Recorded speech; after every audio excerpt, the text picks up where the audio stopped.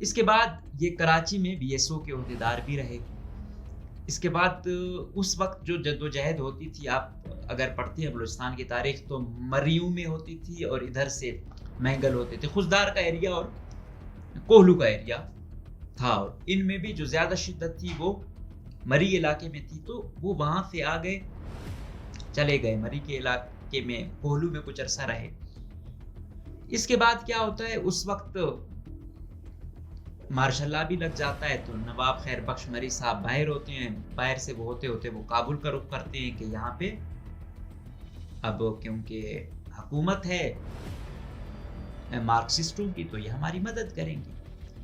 یہ یہاں جاتے ہیں تو ان کے پیچھے جو واحد قمر بلوچ صاحب ہیں اور کچھ لوگ ہیں یہ بھی چلے جاتے ہیں افغانستان، اور ان سے بات کرتے ہیں کہ ہاں بھائی آپ جدوجہد کر رہے ہو، ہم آپ لوگوں کے ساتھ ہیں. ادھر چیز چل رہی ہوتی ہے لیکن قبائلی سیٹ اپ میں، اور ان کی جو خواہش ہوتی ہے وہ یہ ہوتی ہے کہ نہیں بھائی کوئی بھی جو تنظیم ہے، چاہے وہ مسلح ہے چاہے وہ ڈیموکریٹک ہے، وہ ایک نظم و ضبط میں چلنی چاہیے، اس کے کچھ قاعدے ہوں، کوئی ہیرارکی ہو. ایسے نہیں ہو سکتا کہ بس قبائلی طرز پہ چلائی جائے.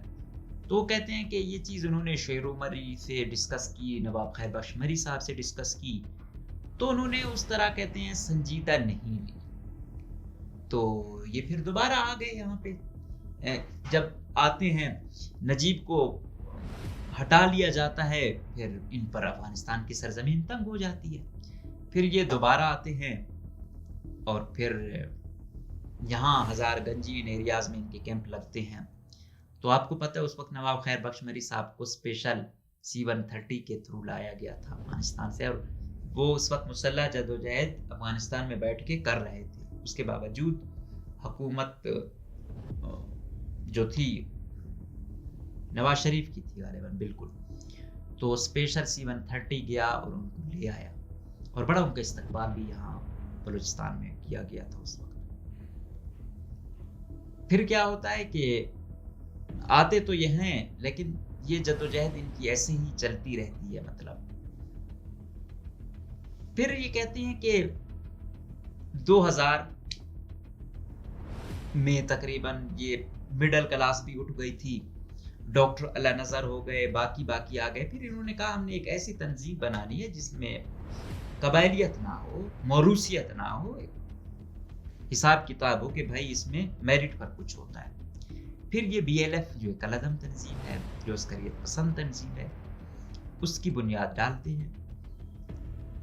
مطلب یہ گروپ ہوتا ہے اور یوں BLF بنتی ہے. تو 2003 یا 4 میں ان کو ہربیار مری دبئی میں بلاتے ہیں. یہ ہوتا ہے غالباً اسلم اچھو ہوتا ہے، باقی 3-4 ہوتے ہیں. یہ جاتے ہیں دبئی، ہربیار سے ملتے ہیں، جو حساب کتاب ہوتا ہے. تو ہربیار کہتا ہے ہاں بھائی جدوجہد کو جاری رکھو، آپ ایسا کرو کہ اگر میں گرفتار ہوتا ہوں یا میں مارا بھی جاتا ہوں، کچھ بھی ہوتا ہے، تو میرے بعد قیادت جو تحریک ہے، جو تنظیم ہے، اس کی زامران مری سنبھالیں گے. تو یہ لوگ اور سوختہ ہو جاتے ہیں. اچھا ان کو پتہ نہیں ہوتا کہ یہ پہلے سے ہی BNM ہے یا BLF ہے، ان کے ساتھ اپنا وہ چلا چکے ہیں. اور یہ مطلب ڈیموکریٹک بھی اور ریزسٹنس والی، مطلب مزاحمت والی سوچ بھی ان کی تھی، اور سیاست والی بھی، کہ سیاست میں بھی لوگوں کو انگیج کرو، مزاحمت تو چلنی ہی چاہیے. مطلب دونوں نظریے ساتھ لے کے واحد قمر صاحب چل رہے تھے. اور ان کو استاد اس لیے بھی کہا جاتا ہے کیونکہ وہ جو ایرا تھا اس میں سینئر تھے، اور بچپن سے ایک اسٹوڈنٹ لیول سے اس چیز سے جڑے ہوئے تھے. تو جو نئے لوگ آتے تھے ان کو ٹرین کرتے تھے، ذہن سازی تھی، ان کو پڑھنا لکھانا، لٹریچر کی طرف راغب کرنا اور ان کا مائنڈ سیٹ بنانا. تو پھر اس کو استاد کہنے لگے تھے. تو جب ہربیار نے یہ بات کی تو انہوں نے پہلے سے برات لی تھی، انہیں پتہ نہیں تھا، لیکن انہوں نے کہا کہ یہ تو ہم نے اچھا فیصلہ کیا کہ ہم نے ایک اپنا ایک جماعت بنا لی ہے، یا وہ کر دیا ہے، کم سے کم تحریک یا تنظیم ڈیموکریٹک وے میں تو چلے گی. ایسے تو نہیں ہوگا نا کہ بس ہم موروثیت پر ہی چلتے رہے. تو یہ کرتے ہیں. پھر آپ نے دیکھا اچھا پھر یہ بڑے قوم پرست پارٹی ہے، جو خود کو آزاد پسند نہیں ترقی پسند کہتی ہے، مکران ڈویژن میں کافی پاپولر ہے، اور ان سے یہ بڑے خائف ہیں. وہ کہتے ہیں یہ ریاستی اداروں کے اشاروں پر چلتے ہیں، فلاں فلاں فلاں، اور اس پارٹی کے بھی بڑے لوگ کلادن تنظیم کی جانب سے مارے گئے، بہت لوگ مارے گئے. لیکن خیر، ان کو ان سے گلے ہیں، ان کو ان سے گلے ہیں. یہ چیز چلتی ہے. 2007 میں یہ پکڑے جاتے ہیں، ان کو اٹھایا جاتا ہے. پھر 9 مہینے تک جو میں نے آپ کو بتایا، ان کی آپ دیکھ رہے ہوں گے یہ بچیاں تو بہت چھوٹی چھوٹی ہوتی تھی، آج تو ماشاءاللہ بڑی ہو گئی ہیں اور جابز بھی کر رہی ہیں. تو بڑی اچھی بات ہے، اللہ مزید ان کو ترقی دے، مزید اچھی جابز پر ہوں. لیکن اس وقت یہ ہوتی تھیں تو بچہ ہوتا ہے، بچے کو بیچارے کو کیا پتا ہوتا ہے، 7 سال 8 سال کی عمر. آج تو یہ پروفیشنل ہے. لیکن یہ جد و جہد کرتے کرتے بالآخر کسی طرح نکلوانے میں کامیاب ہو جاتی ہیں. لیکن کہیں نہ کہیں وہ کمیٹڈ تھے. اچھا، یہ کہتی ہیں کہ جب ادھر تشدد ہوا یا یہ حساب کتاب ہوا، اس کے بعد ان کی طبیعت بہت ماند پڑ گئی تو وہ اپنا علاج کروا رہے ہیں. وہ اس طرح مسلح جد و جہد میں نہیں رہے جو اسٹیٹ سمجھ رہی ہے. لیکن کیونکہ اب یہ پتہ ہی نہیں چل رہا نا، یہ تو کہہ رہے ہیں اب ریاست تو مان ہی نہیں رہی کہ بھائی وہ تو ایران میں ہوا ہے، ایران میں ہمارا کیا کام. اچھا، دوسرا یہ کہتے ہیں کہ بھائی ایسا نہیں ہے، انہوں نے جو یہ شبیر کو دبئی سے لے آئے تو اسی طرح یہ اس کو بھی لے آئے. اس کا تو ریاست کے ساتھ وہ تھا، لیکن ایران پر بڑے ہی چیزیں اٹھ رہی ہیں. پہلے وہ فلسطینی رہنما یہاں سے پہ مارا گیا، اور پاکستان بھی بار بار ایران کے ساتھ احتجاج بھی کرتا آ رہا ہے کہ بھائی ڈاکٹر اللہ نظر صاحب جو ہے نا، وہ آپ لوگوں کے پاس ہیں، آپ نے پناہ دی ہوئی ہے، وہاں سے ہی عسکریت پسندی ہو رہی ہے. اور ابھی استاد واحد قمبر کو وہاں سے لاپتہ کرنا، تو اب یہ تو ریاست پاکستان پہ الزام لگا رہی ہے. لیکن ریاست نے ابھی طرح کچھ بھی آن نہیں کیا، نہ اس پہ کچھ بیان دیا ہے. لیکن یہ کہتے ہیں جو ہم سابقہ وہ دیکھیں تو یہ ریاست پاکستان ہی ہو سکتی ہے. لیکن لیٹس سی کیا ہوتا ہے. لیکن یہ اچھا ہوا کہ وہ پڑھ لکھ گئے، ایک ایجوکیٹڈ خاندان ہے، اور 80s میں اگر یہ ماسٹر کر رہے تھے تو آپ کو پتہ ہے 80s میں بلوچستان میں تو پڑھے لکھے ہی نہیں ہوتے تھے، وہ تو پسند کی جاب میٹرک بیس پہ مل جاتی تھی. اور اس دور میں وہ سیاست میں اور دوسری جدوجہد میں اس لیول پہ تھی. لیکن خیر 48 میں پاکستان اور بلوچستان کا جو ملنا ہے اس پہ مختلف نظریات ہیں. جو یہ والے لوگ ہیں یہ کہتے ہیں کہ ہمیں ہماری مرضی سے نہیں شامل کیا گیا، شاید بزور طاقت استعمال کیا گیا. تو یہ جو نیریٹو ہے ان کا، وہ اسی پر یہ جو عسکریت پسند تنظیمیں ہیں چل رہی ہیں، اور دوسرے جو ہارڈ سٹانس والے ہیں وہ اس کو کہتے ہیں. لیکن دوسری جانب وہ کہتے ہیں کہ بھائی ایسا نہیں ہے، 3 ریاستیں تو مشروط بغیر کسی مشروط کے جو ہے نا ہمارے ساتھ شامل ہو گئی. خان افضلات بھی قائد اعظم کا قریبی تھا، اس نے شمولیت کی. اس دن تو اس کا وہ کر رہا تھا کہ کیا خواب آیا اس کا پوتا، پتہ نہیں کیا کیا. تو لہٰذا وہ بھی یہ چاہتا تھا کہ میں شامل ہو جاؤں. تو دوسرا پرسپیکٹو جو ہے وہ یہ کہتا ہے کہ اگر وہ چاہتا تھا کہ میں شامل ہو جاؤں، پھر پرنس عبدالکریم نے بغاوت کیوں کی؟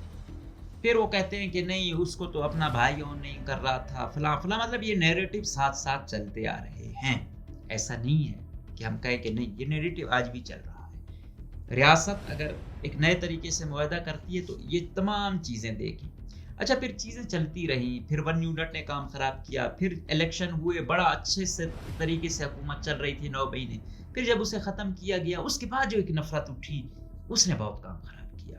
اس کے بعد انہوں نے خیر بخش مری صاحب بھی اس کے بعد انتہا تک پہنچے، پھر وہ بیک تو آئے ہی نہیں نا. تو یہی کہتے تھے کہ اب ہمارے لیے شاید یہی حل ہے کہ ہم مسلح جدوجہد کریں. تو وہ نیریٹو مطلب عسکریت جو پسند تنظیمیں وہ اکثریت جو فالو کرتی ہیں وہ نواب خیر بخش مری صاحب کو فالو کرتی ہیں. تو جس طرح میں نے بھی کہا کہ یہ بھی جب وہ کر رہے تھے تو نواب خیر بخش مری صاحب سے جہاں ملے بھی. تو اس کے بعد کیا ہوتا ہے کہ یہ ابھی مطلب ایران میں تھے اور ایران میں یہ لاپتہ ہو جاتے ہیں. اسی طرح ایک اور افغانستان میں بھی ایک لامبو ہے وہ لاپتہ ہوا ہے. مطلب اور یہ الزام لگاتے ہیں پاکستان کی انٹیلیجنس تھے کہ انہوں نے وہ کیا ہے. لیکن انٹیلیجنس والی ظاہری بات ہے مشکل ہے کہ مانے اور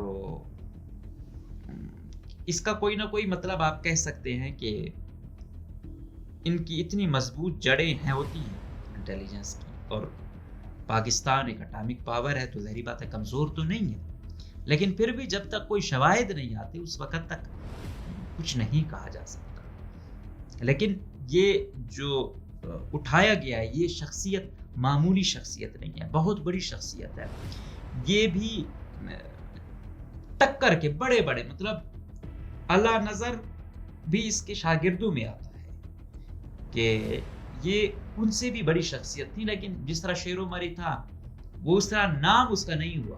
اس طرح جو واحد قمبر صاحب ہیں یہ بھی ہیں بڑی شخصیت, لیکن جو ایک نام بنانا ہوتا ہے یا ایک بالکل فرسٹ لیڈرشپ فرسٹ کیڈر والی وہ ہوئی تو اس طرح یہ نہیں ہوئی. شاید بیک پہ رہ کے انہوں نے زیادہ کام کیا. تو یہ صورتحال ہے. لیکن جس طرح میں نے کہا کہ بی ایل ایف اور بی این ایم ان سے یہ کچھ زیادہ متاثر نظر آتے تھے. وہ کہتے تھے کہ جو چلتی ہے صورتحال اس میں باقی پارٹیوں کی نسبت یہ ان کو زیادہ قابل قبول تھیں. اب ان میں ان کی کتنی کنٹریبیوشن ہے اس بارے میں کچھ نہیں کہا جا سکتا, لیکن جھکاؤ ان کا اس جانب تھا. اور جو ان کے فیملی والے ہیں وہ یہی کہتے ہیں کہ بے شک ان کی جدوجہد رہی لیکن اس طرح نہیں رہی, اور ان پر جو الزامات ہیں وہ ٹرائل کورٹ میں پروو بھی نہیں ہو سکے اور یہ وہاں سے باعزت بری ہو کر نکلے. آگے وہ کہتے ہیں کہ میرے والد جن کی روپوشی کی وجہ سے ہم نے گزشتہ 17 سال ان کی جدائی میں برداشت کیے, دل کے مرض میں مبتلا ہیں. حال ہی میں ان کی اینجیو پلاسٹی بھی ہوئی ہے اور اسے دن میں کئی مرتبہ ہر وقت دوائیوں کی بھی ضرورت پڑتی ہے. ڈاکٹر نے سختی سے ہدایات کی ہیں کہ ان کی کچھ دوائیاں انہیں ہمیشہ لینی چاہیے اور ڈاکٹروں کی نگرانی میں رہیں. یہاں تک کہ ہدایت بھی کی گئی کہ صرف مخصوص کمپنی کی دوائیاں استعمال کی جائیں تاکہ معیار میں فرق کی وجہ سے ان کی صحت کو نقصان نہ پہنچے. اگر انہیں ہر وقت دوائیاں نہ ملیں تو ان کی زندگی کو خطرات لاحق ہوں گے. یہ سوال کہ انہیں کس لیے اغوا کیا گیا اس کا جواب اغوا کرنے والے بہتر دے سکتے ہیں, لیکن ہمارے قیاس بخدشات یہی بتاتے ہیں کہ پاکستانی حکام بلوچ قومی تحریک پر دباؤ بڑھانے کے لیے انہیں استعمال کرنا چاہتے ہیں. ماضی میں بھی حراست کے دوران ان پر تشدد کیا گیا اور ان پر پریس کانفرنس کے لیے دباؤ ڈالا گیا تاکہ وہ ناکردہ گناہوں کا اعتراف کرے, لیکن انہوں نے یہ بات تسلیم نہیں کی. اب بھی شاید وہ تشدد اور نفسیاتی دباؤ کے ذریعے انہیں مجبور کر کے ایک جھوٹا بیانیہ سامنے لانا چاہتے ہیں. اتنے عرصے میں وہ پاکستان کی قید میں ہیں, شاید روزانہ ان پر تشدد کیا جا رہا ہے, انہیں تکلیف پہنچائی جا رہی ہے. معزز صحافیوں ہم آپ کے توسط سے یہ بات بھی ریکارڈ میں لانا چاہتے ہیں کہ شاید انہیں کمزور کرنے کے لیے ان کی فیملی کو بھی نقصان پہنچانے کی کوشش کی جائے. میرے والد واحد قمبر کو اگر کچھ ہوا تو اس کی ذمہ دار ریاست پاکستان اور اس کے عسکری ادارے ہوں گے. ہم واضح کرتے ہیں کہ خاندان ان کی جبری گمشدگی پر ہرگز خاموش نہیں رہے گی. ہم وہ تمام ذرائع استعمال کریں گے جن سے ان کی بازیابی اور رہائی کا امکان ہو. انسانی حقوق کے تمام اداروں اور بلوچ قوم سے ہم اپیل کرتے ہیں کہ وہ اس جدوجہد میں ہمارا ساتھ دیں. اس پریس کانفرنس کا مقصد حکام کو یہ پیغام پہنچانا تھا کہ وہ اپنی ذمہ داریوں کا ادراک کریں اور استاد واحد قمبر کی بازیابی اور فوری رہائی ممکن بنائیں, کیونکہ انہیں جھوٹے مقدمات میں پاکستان کی ٹرائل کورٹ باعزت بری کر چکی ہے. ان پر ہمارے علم میں کوئی ایسا الزام نہیں ہے کہ جس کی بنیاد پر انہیں بیرون ملک علاج کے دوران اغوا کر کے پاکستان لا کر قید میں رکھا جا سکے. یہ تھی ان کی بیٹیوں کی پریس کانفرنس اور غالباً ان کی یہ 3 بیٹیاں ہیں, ایک چھوٹی ہے جہاں تک میری معلومات ہیں جو لگتا ہے جو میں نے دیکھی ہوئی ہیں, اور 2 یہ بڑی ہیں. تو اب سوال یہی ہے کہ استاد واحد قمبر معمولی شخصیت نہیں ہے اور